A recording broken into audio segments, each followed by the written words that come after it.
Saya Jesaya Renardian, saya anak sulung dari dua bersaudara dengan adik saya Raffles Hasif Palangian, dia lagi di sekolah minggu. Saya dari keluarga Bapak Nael dengan Bapak saya, Bapak Nael dan Ibu Dorisma. Dan pada pagi ini saya akan memberikan kesaksian saya bagaimana saya bisa menemukan dan percaya kepada Tuhan Yesus. Jadi dari awal kita mulai ya. Jadi sebenarnya saya itu sudah dari kecil kan tumbuh di keluarga Kristen yang memang benar-benar sering mengajarkan doa, membaca Alkitab dan mengajarkan tentang Tuhan Yesus Kristus sebagai juru selamat dan Tuhan satu-satunya di bumi, di dunia ini, bagaimana Tuhan Dia menciptakan segalanya dan memang yang tertinggi dan teratas di atas segalanya. Tetapi kan pada waktu itu aku lah ya masih anak kecil, jadi belum benar-benar mengerti secara sepenuhnya tentang apa yang dibaca di Alkitab dan tentang bagaimana membangun relasi dengan Tuhan. Jadi ya, kalau baca Alkitab pasti suruh baca Alkitab, ya doa ya pasti suruh doa makan, doa tidur, seperti itulah.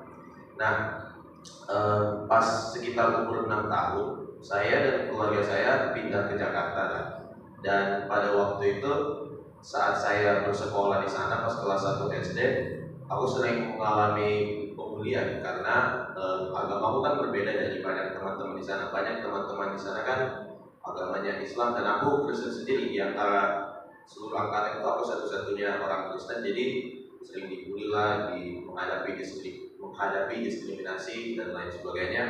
Dan karena itu muncullah rasa kebencian dan kepahitan di hati saya, dan di situ mulai adalah rasa dan pemikiran melawan dan memberontak firman Tuhan yang dengan jelas-jelas memberitahu kita untuk saling mengasihi dan mencintai satu sama lain kan.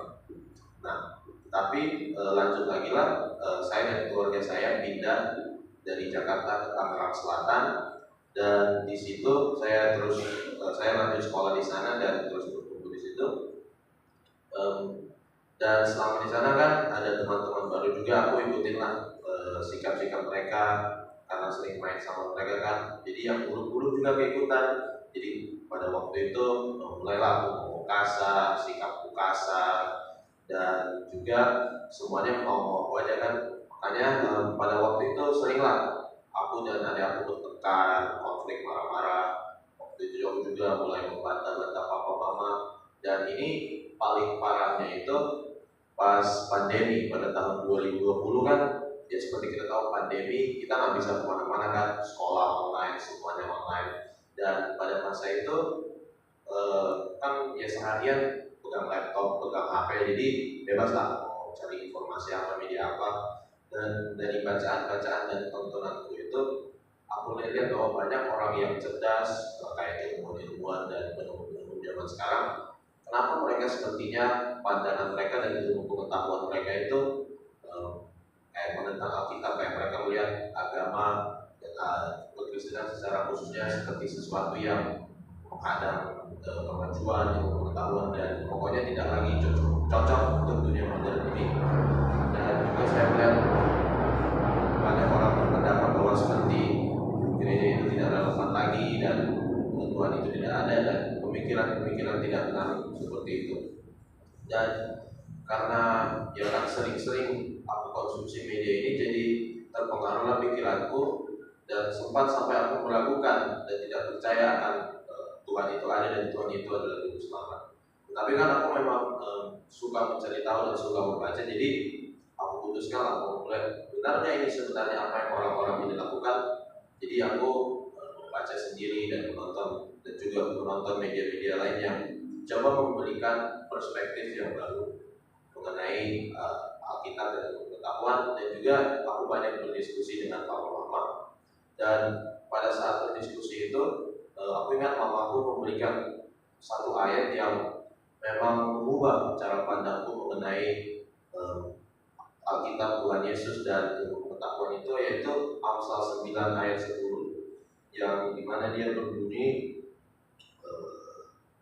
permulaan hikmat adalah takut akan Tuhan dan mengenal yang Maha Kudus adalah pengertian. Nah, ayat ini sangat berpengaruh bagi saya karena ini menyadarkan saya bahwa sebenarnya Alkitab itu tidak menentang ilmu pengetahuan, tetapi untuk bisa mendapat pengetahuan tentang dunia ini, untuk mengenal ciptaan Tuhan, kita harus pertama mencari dan mengenal penciptanya sendiri, yaitu Tuhan Yesus. Jadi dari situ mulai lagi lah terbangun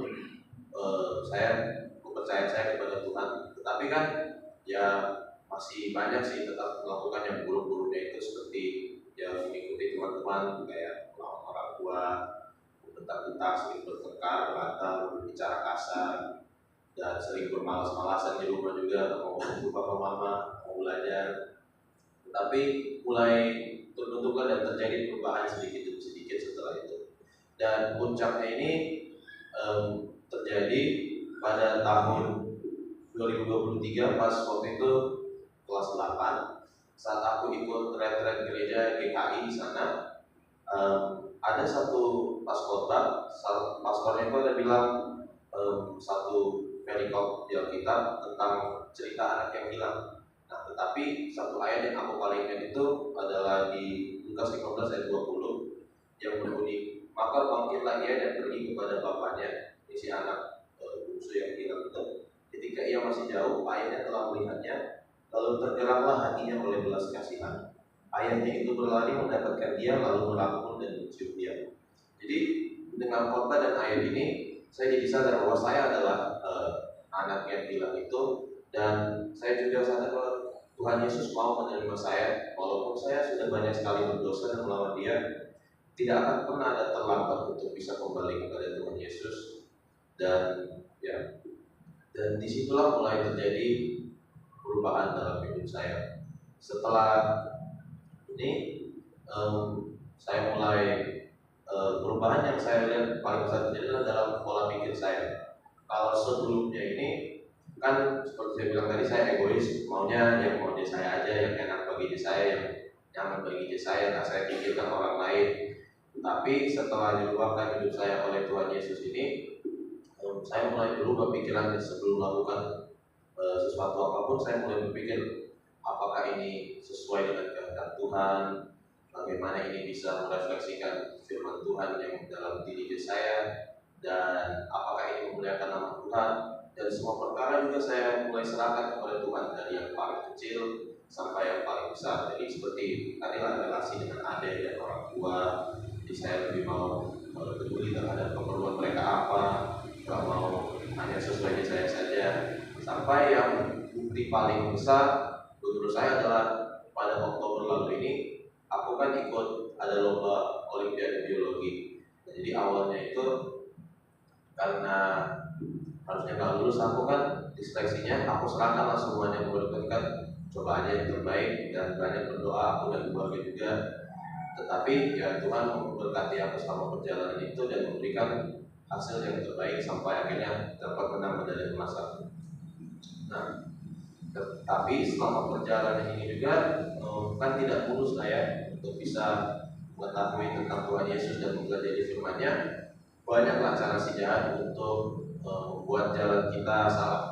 Jadi karena pas waktu aku belajar tentang firman Tuhan ini kan ada banyak ajaran-ajaran lain yang mungkin bertentangan dengan firman, atau kayak menginterpretasikannya dengan cara yang lain yang berbeda, yang seharusnya begitu.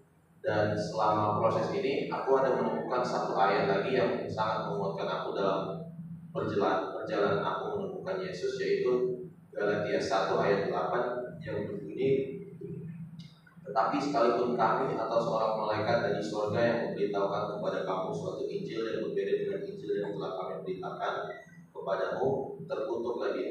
Jadi ayat ini mengingatkan kita bahwa kalau dari siapapun itu, bahkan dari malaikat, kalau ada dia memberitahukan Injil yang berbeda dengan Injil yang sudah diterangkan di dalam Alkitab ini, berarti salah itu, dan itu tidak sesuai dengan ajaran Tuhan Yesus. Jadi itu sangat menguatkan dan meneguhkan saya dalam menemukan jalan yang benar ini. Dan ya, begitu dari saya. Terima kasih. Tuhan Yesus berkati.